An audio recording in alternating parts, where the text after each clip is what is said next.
এটা হলো আমাদের ঐতিহ্যবাহী রুদার ফুল।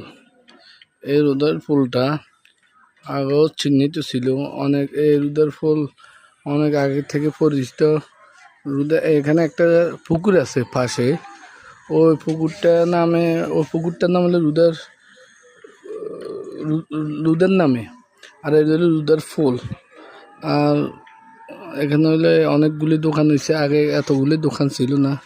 ওখানে অনেক সৌন্দর্য হয়েছে। এখন এখানে অনেকে বিকেলবেলা হইলে বিনোদন করে। এই ফুল সে অনেকে আসে, বসে আরাম করে নেয় এবং অনেক আনন্দ ভোগ করে। এখানে রাস্তাঘাটগুলো অনেক সৌন্দর্য, অনেক উন্নত হয়ে গেছে। আর পাশে হলে আমাদের স্পোর্টিং ক্লাব রয়েছে, এখানে অনেকে আসে। এই ক্লাবে অনেক আলাপ আলোচনা করে, অনেকে অনেক মনের আশা, মনের মধ্যে অনেক বেদনা থাকে, এগুলো প্রকাশ করে। অনেকে আসে এখানে দেখা সাক্ষাৎ করে আমাদের হাদি সাহেবের সাথে। এই রুদার ফুলগা অনেক পরিচিত, বদরা থেকে শ্যানবাগ পর্যন্ত ফুলটাই অনেক পরিচিত।